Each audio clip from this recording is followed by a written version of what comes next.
Engineering, un grupo de mecanizado de precisión. Además, fue fundadora de una red de Business Angel, Crecer Plus, ¿no?, que creó dentro del ecosistema de Deusto, pero aparte es consejera, consultora de empresas, participa en diferentes programas de formación y estuvo trabajando durante 15 años en la City de Londres, ¿no?, dirigiendo el departamento financiero de Credit Suisse en Europa. Bueno, Lourdes, ¿cómo ha sido tu experiencia, ¿no? O sea, realmente, ¿cuál ha sido el camino hacia este liderazgo que tú ahora estás en Bolueta Engineering? ¿Cuáles han sido las dificultades, si es que las has tenido, que te has encontrado desde la perspectiva de ser mujer? A ver, si funciona, este no funciona. ¿Sí? Sí. Ah, vale. Yo creo que es una realidad que eres mujer y que no es lo mismo y que no, por lo menos la mía, no ha sido lo mismo, ¿no? En mis 15 años o 17 años en banca de inversión, efectivamente la City, mucho glamour, pues bueno, son sectores muy potentes, ¿no? Pero la realidad es que en el primer nivel de 75 personas solo había una mujer que era Managing Director. Y en concreto me metí en el comité de Diversity, que me hicieron firmar muchísimos papeles de confidencialidad sobre los datos, y hice un estudio, ¿no?, de a ver a dónde íbamos a llegar pues, en X años con el modo de recruiting y de progreso que había en el banco, ¿no? Y los resultados eran bastante negativos. O sea que sí es un sector, o en aquel momento desde luego algo habrá cambiado, pero no creo que radicalmente, muy masculino, terriblemente masculino. Y no era fácil.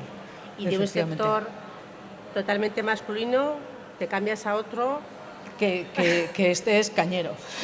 Este es masculino y muy cañero. Y el motivo también que yo creo que puede ser interesante es porque yo tengo una hija y es cuando decido abandonar la City Londres y volver aquí, ¿no? Con lo cual te tienes que reinventar totalmente. O sea, el hecho de ser madre, en mi caso, cambió radicalmente mi carrera, es una realidad. Entonces entro pues efectivamente en algunas startups, en algún consejo de alguna startup y la red de Business Angels, que es donde conocí a mis actuales socios, y en un momento dado pues invertimos en lo que es Bolueta Engineering, compramos la unidad de mecanizado y han sido estos seis años, ¿no? Y también considero que han sido todavía más cañeros que la banca de inversión, en el aspecto humano sobre todo, porque es una empresa pequeña, porque estás mano a mano con las personas y la gestión de las personas es más difícil. Siendo mujer, y hay que pensar una cosa, es una empresa pequeña, eres mujer y no eres técnica. O sea, yo ofrezco otras cosas, yo a mi empresa le ofrecía otras cosas y luego tienes que hacer equipo. Pero la resistencia sí es importante. La resistencia a tu figura sí es importante y por mucho que seas la dueña, la resistencia es importante y gestionarla es difícil. Es complicado. Es complicado. Pero bueno, totalmente. Pero ha sido una experiencia fabulosa. O sea, he aprendido muchísimo. Y todavía lo que queda. Y ahora ya, pues ya también he dejado la gestión esa y ahora me toca volver a reinventarme. Bueno, o sea que son fases. Seguro que tienes mucho éxito. Fases de la vida. Muy bien. Voy a continuar por aquí, la Begoña San Miguel, gerente de Industrias O'Harren. Tú eres también licenciada en Ciencias Empresariales por la Universidad del País Vasco. Pasas primero por el Departamento de Recursos Humanos de TV, y luego te incorporas como directora financiera a Industrias O'Harren. Y a partir del año 2013 pasas al puesto de gerente. Vamos a centrar, Industrias O'Harren realmente es una fabricante de troqueles para la industria, al principio cubertera de Guernica, pero que luego a partir de los años se va especializando en estampación en frío de piezas metálicas, principalmente para el sector de automoción. Cabe reseñar que en 2019 un estudio de Norgestión, cuando tú ya estabas al frente de Industrias O'Harren, destacó a O'Harren como una de las 50 empresas del sector de la automoción con mayores crecimientos. Bueno, pasas de la ETB al departamento financiero, gerente. ¿Cómo es esa trayectoria? ¿Cómo llegas? ¿Has tenido complicación por ser mujer? Bueno, en mi caso la trayectoria profesional es un poco peculiar. Después de pasar por esas empresas que has dicho, mi suegro me propuso ser directora financiera de O'Harren y me uní. Era una empresa familiar. Una empresa familiar, una empresa muy pequeña, de aproximadamente unas 25 personas. Esto hace 30 años y en aquel momento efectivamente era la única mujer en la empresa y además muy joven. Al estar tan cerca de la dirección tuve oportunidad de estar en muchas reuniones con clientes y proveedores y ciertamente aquel era un entorno absolutamente masculinizado. Eran mercados además muy maduros en los que había muy poca penetración de las mujeres. Lo que ocurrió luego es que al de 3 años mi suegro, cuando se quiso jubilar, pues recurrió a su hijo, que estaba trabajando en el gobierno vasco y era de formación abogado, y entonces, que era mi marido, y entonces mi marido y yo empezamos a darle un cambio a la empresa. Esto a mí me ha permitido estar muy cerca de la dirección, porque en una empresa pequeña como la que teníamos, gerencia y dirección financiera van de la mano, en una empresa además que requería de un montón de inversiones, un cambio generacional, un cambio de sectores, de mercados. Entonces, tengo que decir que en este trayecto para mí fue una manera muy natural de acercarme al liderazgo, precisamente pues porque estaba en un entorno muy amable, ¿no? A pesar de que seguía siendo un sector masculinizado. Hace 9 años mi marido falleció y había que sustituirle en la empresa y el equipo directivo de O'Harren propuso que fuera yo la que ocupara su lugar. Y desde entonces, desde hace 9 años, estoy gerenciando la empresa. No he notado, en estos últimos años he notado mucho cambio, a diferencia de lo que dice Lourdes. Nosotros en el cambio generacional se incorporaron muchas mujeres y de hecho el 50% de los puestos directivos de O'Harren está en manos de mujeres. Fue un cambio muy natural y yo no he notado tanta resistencia, quizás porque también hubo un relevo generacional. Creo que hay mucha diferencia de lo que era la industria antes a lo que yo veo hoy en día. Creo que hay mucha más presencia femenina y creo que los roles están cambiando bastante. Bueno, probablemente a diferencia de Lourdes, que Lourdes llega, compra una empresa y se convierte en la gerente, ahí es el propio equipo directivo quien ya una vez que te ha conocido te dice o te propone que seas tú la gerente, ¿no? Sí, cierto. Eso que la transición fuera más amable. Esto creo que es un hecho interesante a destacar, porque creo que las mujeres normalmente nos ganamos los puestos o el reconocimiento una vez que ya hemos estado y que los equipos nos conocen, ¿no? Y en un primer momento, pues quizás el cuestionamiento de nuestras personas suele ser mayor, ¿no? Totalmente de acuerdo. Muy bien, vamos a pasar con Covadonga Coca. Hola Covadonga, consejera de Lieve, miembro del Consejo de Administración del Ente Vasco de la Energía. Tras 11 años de experiencia en General Electric, participas en la creación de ZIV, Aplicaciones y Tecnología, que es una empresa líder en el ámbito de la Smart Grid, donde has desempeñado distintas responsabilidades en la compañía. De hecho, hasta finales de febrero del 2021 eras la CEO del grupo. En diciembre también fuiste seleccionada, en diciembre del 2010 fuiste seleccionada como una de las 20 mujeres ejecutivas dentro de la Asociación Española de Parques Tecnológicos. Y en mayo del 2013 recibiste el premio AED de la empresa en reconocimiento de tu exitosa carrera profesional. Covadonga, ¿cómo ha sido tu trayectoria profesional desde el enfoque de mujer? ¿Te ha costado? ¿Has notado dificultades por el hecho de ser mujer o al contrario, te has sentido totalmente apoyada? Bueno, lo primero, gracias por haberme invitado a participar aquí. Estoy encantada y además con este elenco de participantes. Y yo creo que mi experiencia tiene un mix de lo que han comentado las dos ponentes anteriores, porque, claro, ZV se funda en el 93. Yo estoy trabajando en General Electric desde el 82. En esa fase de General Electric, donde yo entro en un puesto, voy a decir, administrativo, sí observé resistencia, porque entro en un puesto administrativo, pero muy pronto me ofrecen puestos de, vamos a decir, mando intermedio. Entonces allí hay gente, hombres, que llevan mucho más tiempo que yo. Mi formación es Derecho, mucho ingeniero o mucho técnico, y de repente se encuentran con un jefe mujer y que sabe poco. Tuve que hacer un curso de electrónica básica para saber lo que era un transistor, no os digo más. Entonces, en esa época sí que sí que noté esa resistencia que decía Lourdes.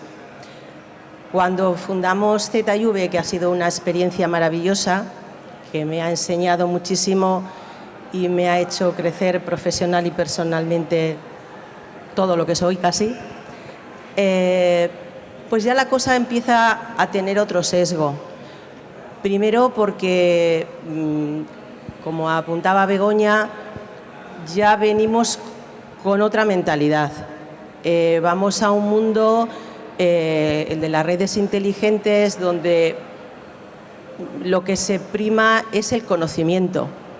Y el conocimiento no tiene género. Y yo creo que en ese sentido, en ZV, lo que se valoraba y lo que valorábamos era el saber, el conocer, la capacidad de trabajo. Yo sí te diría que posiblemente a la hora de ir cambiando de roles en ZV y asumiendo más responsabilidad, algunas veces sí ves, incluso más fuera que dentro, ese cuestionamiento: ¿tú quién eres? Algunas veces me tacharon de agresiva. Yo creo que en situaciones que si yo hubiera sido un hombre a nadie le hubieran sorprendido. Pero es parte del aprendizaje y yo creo que es parte del cambio también. Como comentábamos un poco antes de la reunión, yo creo que ha habido una evolución muy importante social y culturalmente. Hemos avanzado muchísimo, nos queda por hacer, pero yo soy muy optimista y va a llegar y lo vamos a ver. Desde luego. Yo lo voy a ver. Eso es lo importante, que lo veamos todos, todas y todos y todas, ¿no? O sea, que haces un comentario interesante, ¿no? Claro, tú formas ZV ya con un grupo de colegas. Entonces, dentro tienes el reconocimiento, pero fuera es donde al final te cuestionan, ¿no? Sí. O sorprende. Vamos a decir que sorprende tu figura. Yo creo que eso es, hay veces que sorprende. O sea, en una etapa, por ejemplo, yo como vicepresidente llevaba todos los negocios internacional de la compañía y todas las relaciones hacia afuera. Y claro, entonces también encuentras distintas culturas, encuentras países que todavía están por detrás de porque estamos muy bien si nos comparamos con ciertos países. Entonces, que vaya una mujer a representar a la empresa con capacidad de decidir, en algunas culturas es un poco chocante. Eso lo he vivido. Pues muchas gracias, Covadonga. Luego seguimos hablando. Cristina Ollón, directora de Tecnología, Innovación y Sostenibilidad de la SPRI. O sea, no eres empresaria, pero estás muy directamente relacionada con el mundo industrial. Precisamente, Cristina ha sido seleccionada como representante de las regiones en Industry Forum de la Unión Europea y mantienes una alta actividad en todas las redes europeas y estás precisamente liderando el grupo Women in Manufacturing de World Manufacturing Foundation. Cuéntanos, Cristina, tú eres licenciada en física de experiencia. Creo que es la única de las que estamos aquí con carrera STEM, que eso también es un dato curioso y para reflexionar, ¿no? ¿Qué es lo que te has encontrado en tu carrera profesional y en el mundo industrial? Hola, buenos días a todos. Muchas gracias, Tamara, por invitarme a a participar en esta sesión. Efectivamente, yo no soy muy representativa del No, sí, mundo industrial. totalmente. Nunca he trabajado en la industria, he trabajado en centros tecnológicos, en infraestructuras tecnológicas, en la SPRI, para la industria y no en la industria. Y de hecho, creo que en mi caso no es que sea especialmente, bueno, ni representativo ni de comentar. Siempre he vivido en un mundo, primero como estudiante y luego profesional, muy masculino, y me parecía todo normal. O sea, nunca he sentido absolutamente nada, ni ninguna discriminación, ni, bueno, no sé, no lo pensaba. Nunca lo he pensado. Sí. Hasta que hace 2 años me proponen crear y liderar un grupo de expertos y expertas en el mundo de la fabricación para analizar cuáles los temas de género en la industria manufacturera. Que inicialmente, bueno, mi primera reacción fue sorpresa, porque dije, ¿qué sé yo de mujeres en la industria manufacturera? ¿Por qué les pasa a las mujeres en la industria manufacturera? Bueno, pues desde aquel momento me he convertido. Ahora nada me parece normal y no entiendo cómo he vivido muchos años en un entorno en donde lo normal es que yo fuera la única mujer en todas las reuniones de trabajo y me pareciera normal. Ahora me parece absoluta y totalmente anormal. No por mi experiencia, pero cuando empecé a leer, a interesarme y a trabajar con las personas que me están acompañando en este grupo de expertas y expertos, bueno, me he dado cuenta que mi caso particular no importa y no interesa. Lo que realmente es relevante es que somos el 50% de la población. Según recientes estudios de la Organización del Trabajo Internacional, el 47% de la fuerza laboral es femenina, pero en el mundo de la industria solo el 20%. Y además, si ya analizamos que, bueno, en el marco de este grupo hemos trabajado muchos de estos datos y hemos trabajado, bueno, pues muchas situaciones que, si queréis, luego os cuento con un poco más de detalle. Y veíamos además que, bueno, que también hay otros estudios, en este caso un estudio del World Economic Forum, que indica cómo en las posiciones juniors hay un 33% de mujeres, en los senior 24%, en los puestos mandos intermedios un 15% y en los puestos directivos un 9%. Que en el caso de Euskadi todavía es más grave, porque solo el 5,5% de los puestos directivos en la industria están ocupados por mujeres. Entonces ahí ya no es solamente por qué solo hay un 20%, siendo el 50% de la población, por qué solo hay un 20% de mujeres en la industria, sino además es que por qué entran más, pero no acaban construyendo una carrera profesional y mucho menos llegando a los puestos de liderazgo. Entonces, eso es lo que desde hace 2 años me planteo todos los días, y a partir de este momento nada en mi vida profesional me parece normal. Muchas gracias, Cristina. Luego vamos a ahondar precisamente en todos estos datos de los que nos ha hecho referencia Cristina. Precisamente hay distintos informes que apuntan que, entre ellos precisamente el que tú has liderado, que la brecha de género tiene un efecto directo sobre la productividad de las empresas y, en consecuencia, sobre el PIB directamente, ¿no? Se dice que la mejora de igualdad de género llevaría a un aumento del PIB en la Unión Europea del 6,1 al 9,6. Estamos hablando de más de 3 puntos. Igualmente, hay informes, estudios que apuntan que las empresas con mayor diversidad de género en sus equipos han mostrado una mayor rentabilidad que aquellas que cuentan con menos, por supuesto. Entonces, no sé, ¿estáis de acuerdo con estas afirmaciones? Covadonga, tú, por ejemplo, desde tu punto de vista, ¿cuáles son las fortalezas de las mujeres aplicadas al mundo de la empresa y de la industria? Bueno, yo diría que en general, y creo que va en nuestro ADN casi, las mujeres somos más comunicativas, más intuitivas y tenemos más empatía. Entonces, eso nos hace estar más orientadas hacia las personas y vamos a un mundo que también ha cambiado. Los profesionales de hoy no son los de ayer. Entonces, tener equipos motivados y contar con el aporte de todos los profesionales que pueden haber en una compañía exige hacerles partícipes. Y yo creo que en ese sentido, esas características naturales que tenemos las mujeres en cuanto a comunicar, en cuanto a cooperar, en cuanto a empatizar, hacen que nos resulte más natural el hacer equipo, el atraer a la gente y el escuchar y compartir. Y a mí me parece fundamental eso en las nuevas organizaciones. Dicho esto, hay otro dato que a mí me parece importante resaltar, y es que por de dónde venimos somos más proclives a la inclusión, porque nosotras somos las defensoras acérrimas de la igualdad. Entonces, eso también, de alguna manera, abre el abanico y hace que haya más participación, que las empresas puedan ser más creativas, que no se desaproveche talento. Entonces, yo creo que esta serie de características, vamos a llamar, son muy importantes en el liderazgo y yo diría más hoy y más mañana que lo que fueron ayer. Entonces, me parece fundamental. Sí, realmente quizás estamos viendo la transformación del liderazgo en el mundo empresarial, donde efectivamente el liderazgo equilibrado en género está demostrando que repercute directamente en el resultado económico de las empresas, ¿no? Fíjate, Tamara, sí.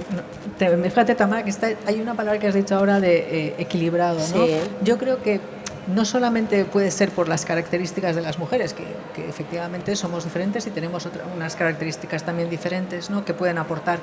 Es porque ya simplemente eso hace que nuestros equipos directivos sean más diversos y la vida es más diversa, nuestra sociedad es diversa. Entonces, simplemente metiendo personas diferentes, las mujeres y hombres somos diferentes, ya estás aportando solo por eso a la diversidad que es nuestra sociedad y nuestros clientes y nuestros proveedores y nuestros... Totalmente de acuerdo, porque además, insistimos, lo ha dicho Cristina, 47% somos mujeres en el mundo del trabajo. Es verdad que la industria está muy por detrás de eso, pero esa diversidad ayuda a todo y enriquece. Es que cuando estábamos, o cuando por lo menos yo he comentado antes que yo en mi empresa no aporto conocimiento técnico, aporto otras cosas. La diferencia de unos y otros, y el ser simplemente mujer ya metes diferencia, ya... Bueno, está claro que la diversidad te ayuda a tomar decisiones desde distintos puntos de vista y por lo tanto enriquece el contexto para poder tomar una decisión probablemente más acertada, ¿no? Y no sé, Cristina, ¿crees que los nuevos retos de desarrollo sostenible son una oportunidad para el liderazgo femenino? Sí, seguramente serán una oportunidad, pero en cualquier caso lo que es una oportunidad para el liderazgo, para la incorporación de las mujeres, es que necesitamos todo el talento disponible. O sea, ya no es una cuestión de si somos diferentes, mejores, peores, es que se necesita a todo el mundo. Y yo eso lo aprendí, ya os digo que desde que me convertí en este grupo de personas expertas, he aprendido mucho, y sobre todo cuando una compañera del grupo, que es una persona muy interesante, canadiense, nos contaba las políticas del gobierno canadiense para incorporar mujeres en la industria, que llevan, no sé, 20 años. Y yo decía, pero bueno, qué modernos los del gobierno canadiense, pero ¿cómo se les ocurre? Y ella misma me dijo, no te equivoques, que simplemente es una cuestión de egoísmo institucional. En Canadá somos pocos, no nos podemos permitir el lujo de dejar a la mitad de la población fuera de juego. Pues esto es lo mismo. Habrá mujeres peores, hombres mejores, mujeres más comunicativas, hombres menos comunicativos, no lo sé. Pero desde luego que lo que tenemos frente a nosotros, que es una profunda transformación del modelo industrial hacia la sostenibilidad, hacia la digitalización, requiere todo el talento disponible, y en ese todo el talento disponible hay muchas mujeres con mucho talento y muchas cosas que ofrecer, igual que hombres, a por todos ellos. A por todos, efectivamente. Aquí necesitamos a todos, no sobra nadie, efectivamente. Bueno, tal y como habéis comentado, está, por ejemplo, el informe de Women in Business 2022 que señala que Euskadi es la comunidad autónoma con menor porcentaje de mujeres directivas. Un 26%, 10 puntos por debajo de la media española. Y una reciente encuesta que hemos hecho desde la Federación Vizcaína de Empresas del Metal, en colaboración con la Diputación Foral de Vizcaya, refleja que la industria del metal de Vizcaya, las mujeres representamos solo el 18% de la fuerza laboral. Lo comentaba antes también Covadonga, ¿no? Ya si vamos a la mano de obra directa, creo que estamos hablando de un 11%. Esto quiere decir que no hemos conseguido atraer a la mujer a la industria, ¿no?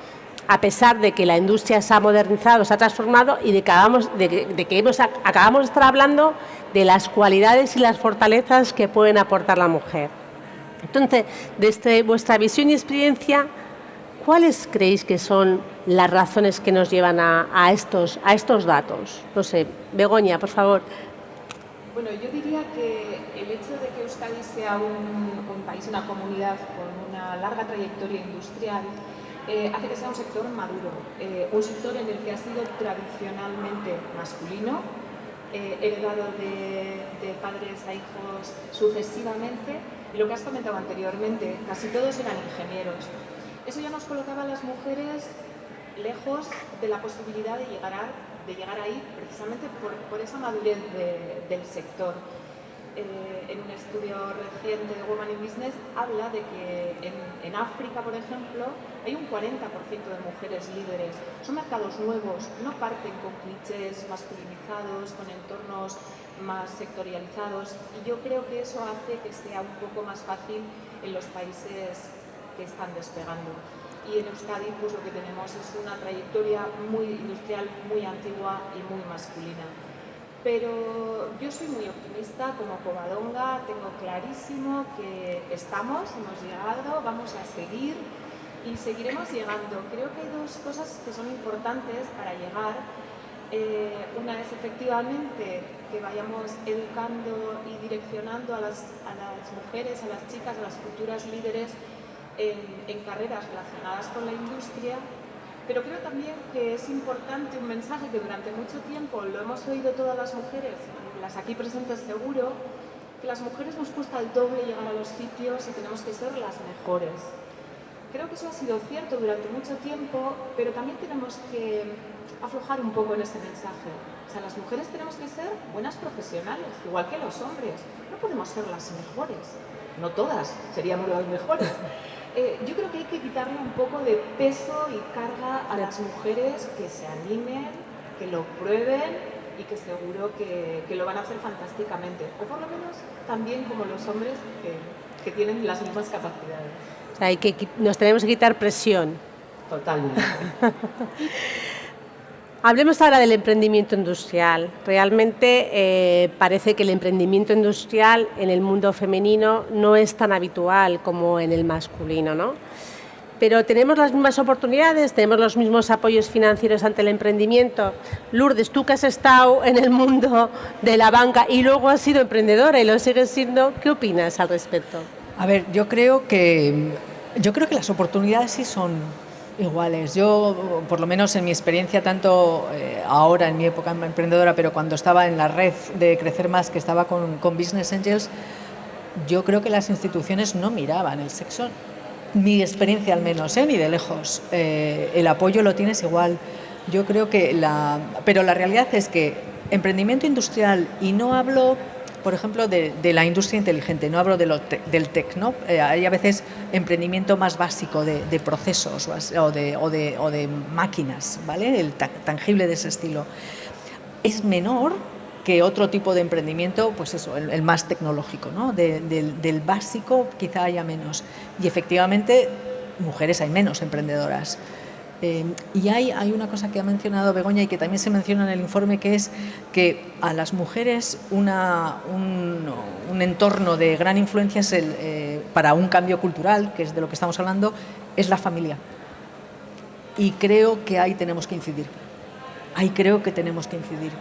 O sea, seguro que las que tengamos hijos, seguro que ya estamos simplemente por nuestro trabajo y nuestro día a día influyendo en nuestros hijos y nuestras hijas. Pero las niñas y las adolescentes creo que tienen que recibir esa influencia familiar para el cambio cultural, porque sí, estoy contigo que aunque la institución mi experiencia ha sido que de verdad que no hay diferencia, oportunidades, bancos, no las veo para nada. Simplemente no se lanzan a montar un negocio, a emprender, no está en su chip, en la misma proporción. Has dicho un tema interesante, que has hecho referencia al informe, y yo creo que vamos a centrarnos un poquito en el informe.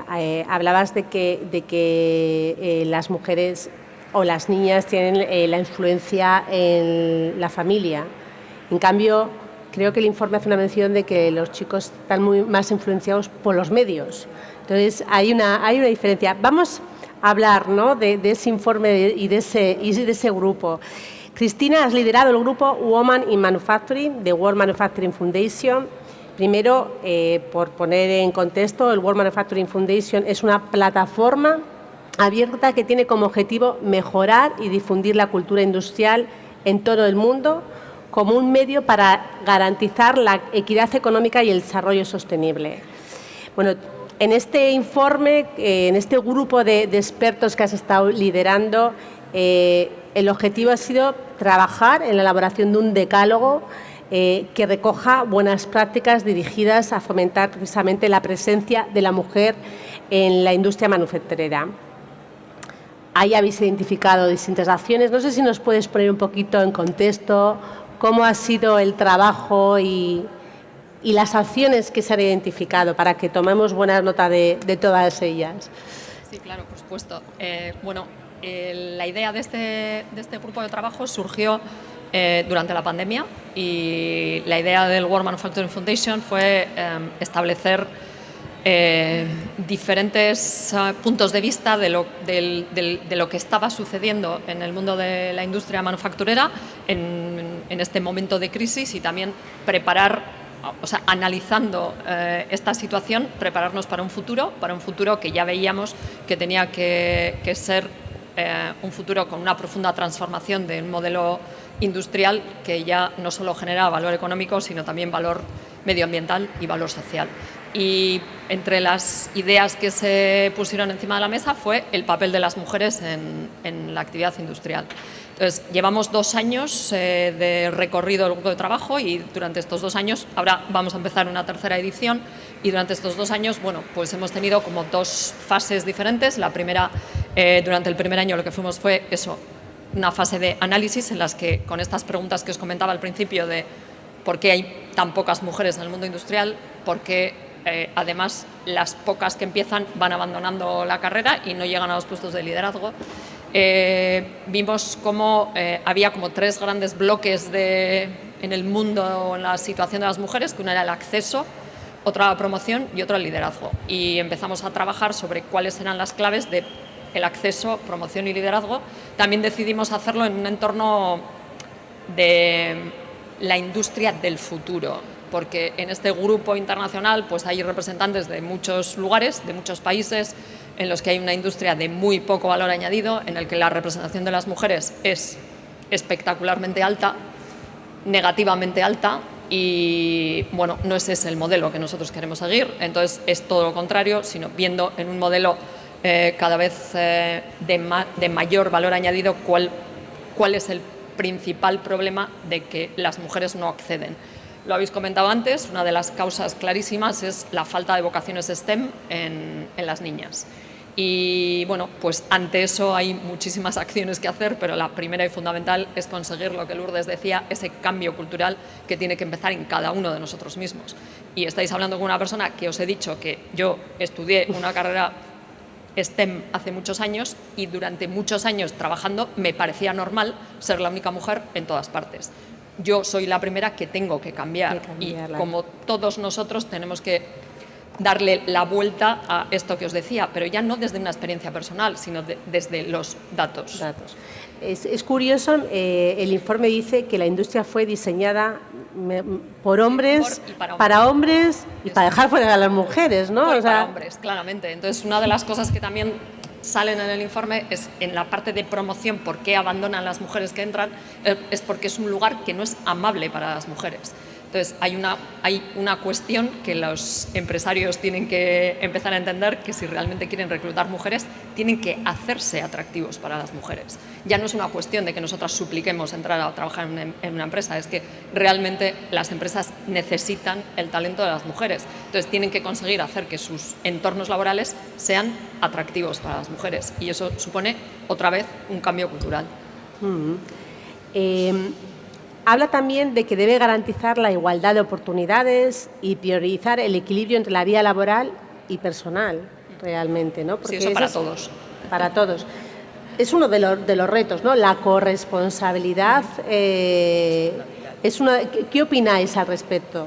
Yo creo que es fundamental. O sea, y además me parece, casi te diría, la base para conseguir esa igualdad, para evitar diferencias salariales, para evitar techos de cristal y para que las mujeres no tengan miedo a promocionar. Porque a veces, en ese mundo quizás un poco más agresivo que es el de la industria, pues las mujeres confunden y priorizan y renuncian. Y yo creo que pasaba más antes que ahora, pero efectivamente la industria tiene un problema. Está perdiendo la batalla contra otros sectores que se entienden como más sociales. Y yo diría que eso es un peligro porque pierden la mitad del talento, pero es que también van a perder parte del talento masculino, ya lo están perdiendo, porque también se está dando un cambio en las nuevas generaciones donde los chicos también están teniendo una tendencia hacia el tema sanitario, judicatura, enseñanza, y la industria tiene que ponerse las pilas, tiene que hacerse atractiva para recuperar talento de los dos. Quizá hay una de las cosas que también hemos mencionado es, y que vais a hacer después, ¿no? Es la incorporación del hombre. Al ser la industria tan masculina, hay que ganarles. Y yo creo que el hecho de que haya un foro justo después de hombres me parece fabuloso. Fabuloso, porque estamos todos en la batalla del talento. Entonces, me parece que, siendo tan masculina, tiremos de esa fortaleza para captar adeptos, o no sé cómo llamarlo. Que realmente a mí hay una frase que me gusta decir, es que realmente la igualdad es algo que se baila en pareja. Sin los hombres no vamos a llegar a ningún sitio. Estamos hablando de un concepto social, no es que las mujeres tengamos que ganar nada, es que lo tiene que ganar la sociedad porque lo necesitamos, ¿no? Entonces, los hombres es necesario que estén involucrados en todos estos proyectos. Yo creo que podríamos utilizar el mismo argumento que hemos leído antes en el informe, de que la diversidad sube la rentabilidad de las empresas. Si lo hacemos en el sesgo de los cuidados familiares, evidentemente esa diversidad de que los hombres intervengan más en los cuidados familiares aportará a la propia sociedad de una diversidad de pensamientos y de conocimientos y de forma de cuidar que será enriquecedora para ambas partes. Lo que vale para las empresas vale para las familias y yo creo que eso es un win-win para todo el mundo. Efectivamente. Si volvemos al informe, yo creo que el informe saca 8 puntos donde hay que trabajar, ¿no, Cristina? No sé si nos puedes hablar de ellos. Bueno, el grupo de trabajo está compuesto por más o menos un tercio, por personas que vienen del mundo de la industria, personas que vienen del mundo de, organizaciones internacionales, gobiernos, supuestamente policy makers, y un tercio del mundo más académico. Entonces, lo que hemos hecho en el informe también ha sido identificar cuáles son hay 3 niveles de acciones que tenemos que realizar y recomendaciones para que esos 3 segmentos de que os he comentado ahora, industria, academia y los stakeholders, que no es como se dice en castellano y por eso no lo decía, recomendaciones para hacer en esas 3 categorías de stakeholders. Claramente el imperativo, todo en inglés suena como más, se vende mejor, pero bueno, en castellano el imperativo estratégico que necesitamos para que todo esto suceda es ese cambio cultural del que Lourdes ha comentado, que estamos ahora trabajando, que la industria tiene que sufrir una transformación digital, una transformación hacia la sostenibilidad energética y medioambiental y una transformación cultural. Entonces, esa es la clave. Claro, eso está muy bien decirlo, pero no es obvio. Para sustentar esa transformación cultural, veíamos como hay 3 grandes ámbitos de trabajo en los que creemos que es importante incidir. Uno son los datos y estudios. Necesitamos datos que informen de la situación de las mujeres, que era lo que os comentaba antes, que a mí todo me parecía normal hasta que vi los datos. Otro que también ha salido antes es conseguir una imagen de la industria atractiva para atraer talento. Ya, punto, talento. Femenino, masculino, talento. Porque yo totalmente de acuerdo con lo que decía Koba, que es que estamos perdiendo esa actividad. Todo el mundo quiere trabajar en la City y no en un polígono industrial, y todo el mundo quiere trabajar en un entorno que creen que la industria no puede aportar. Entonces tenemos que vender una imagen de una industria tecnológicamente avanzada, de valor añadido y, muy importante, muy unida también a los servicios, un ámbito donde las mujeres siempre han mostrado tener más actividad que en la propia de desarrollo del producto.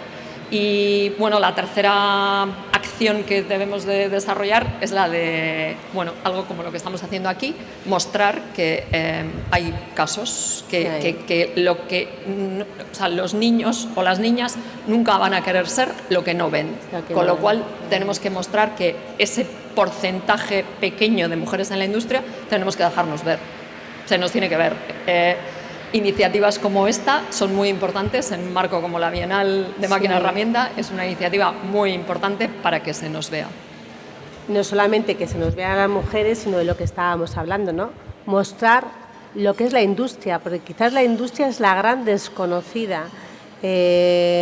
Tú preguntas a los jóvenes y a las jóvenes qué es la industria y muchas veces no la ven, ¿no? Hace tiempo que desaparecieron las fábricas de los centros de las ciudades y ya no se sabe lo que es la industria. Y la industria, tal y como comentaba Cristina, realmente ahora es una industria muy avanzada tecnológicamente, donde carreras profesionales se pueden desarrollar, muy buenas carreras profesionales, y encima es un sector que en comparación con otros está bien pagado. Entonces hay que poner en valor la industria, hay que atraer al talento, pero hay que traer a los hombres y a las mujeres, ¿no? Yo creo también que hacerles ver la necesidad que tiene cualquier país de tener una industria potente, porque si no tienes industria vas a tener problemas.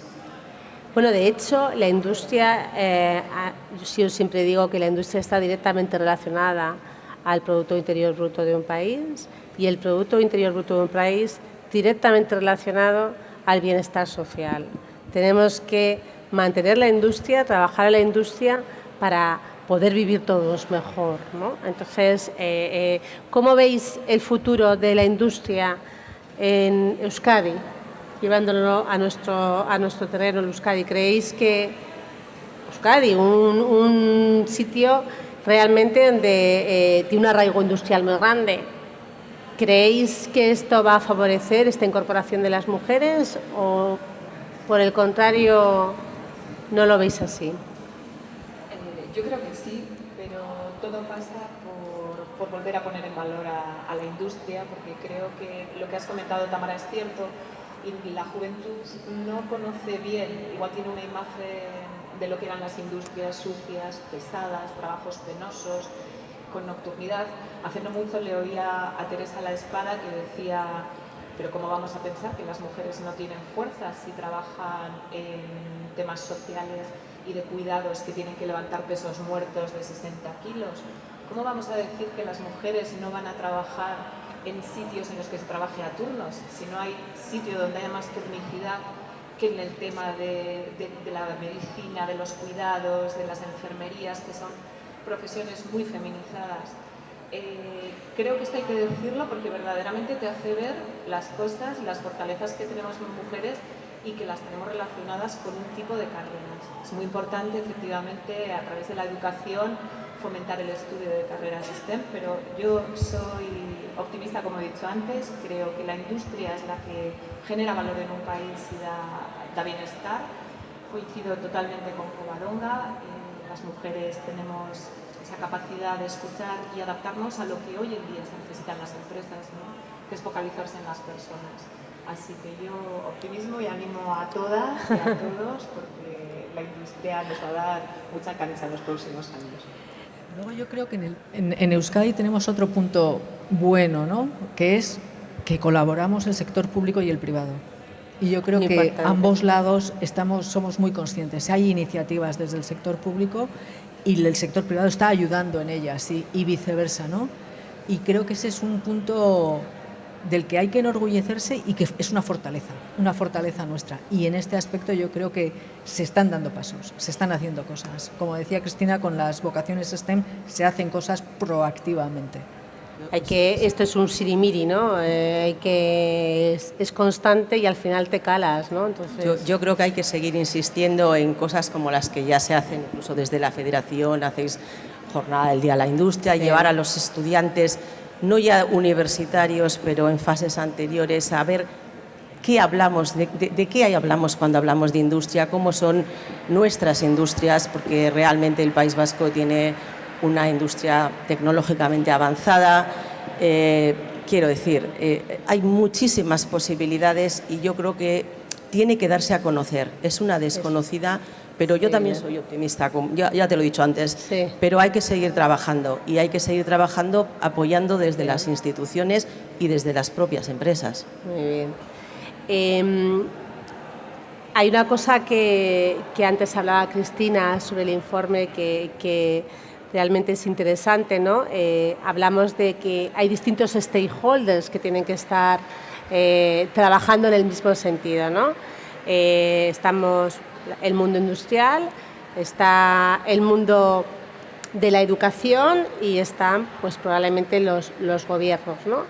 Hay 8 puntos que yo he visto que habéis tratado, que es un informe interesante, muy apasionante, que os recomiendo que lo leáis y que trabajan sobre involucrar a las niñas en la formación STEM, aumentar la empleabilidad de las mujeres, fomentar el emprendimiento femenino, un ambiente de trabajo equitativo, igualdad de salario por el mismo valor, ¿no? Por igual valor, planes de igualdad de género, participación de la mujer en la toma de decisiones y mujeres en consejos de administración y dirección.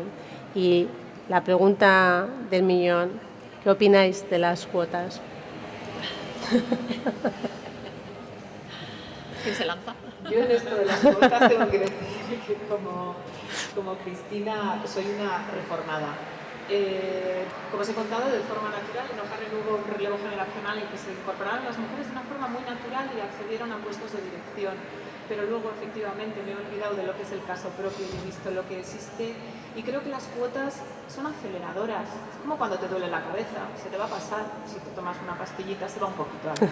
Creo que son necesarias como elemento acelerador de un cambio necesario.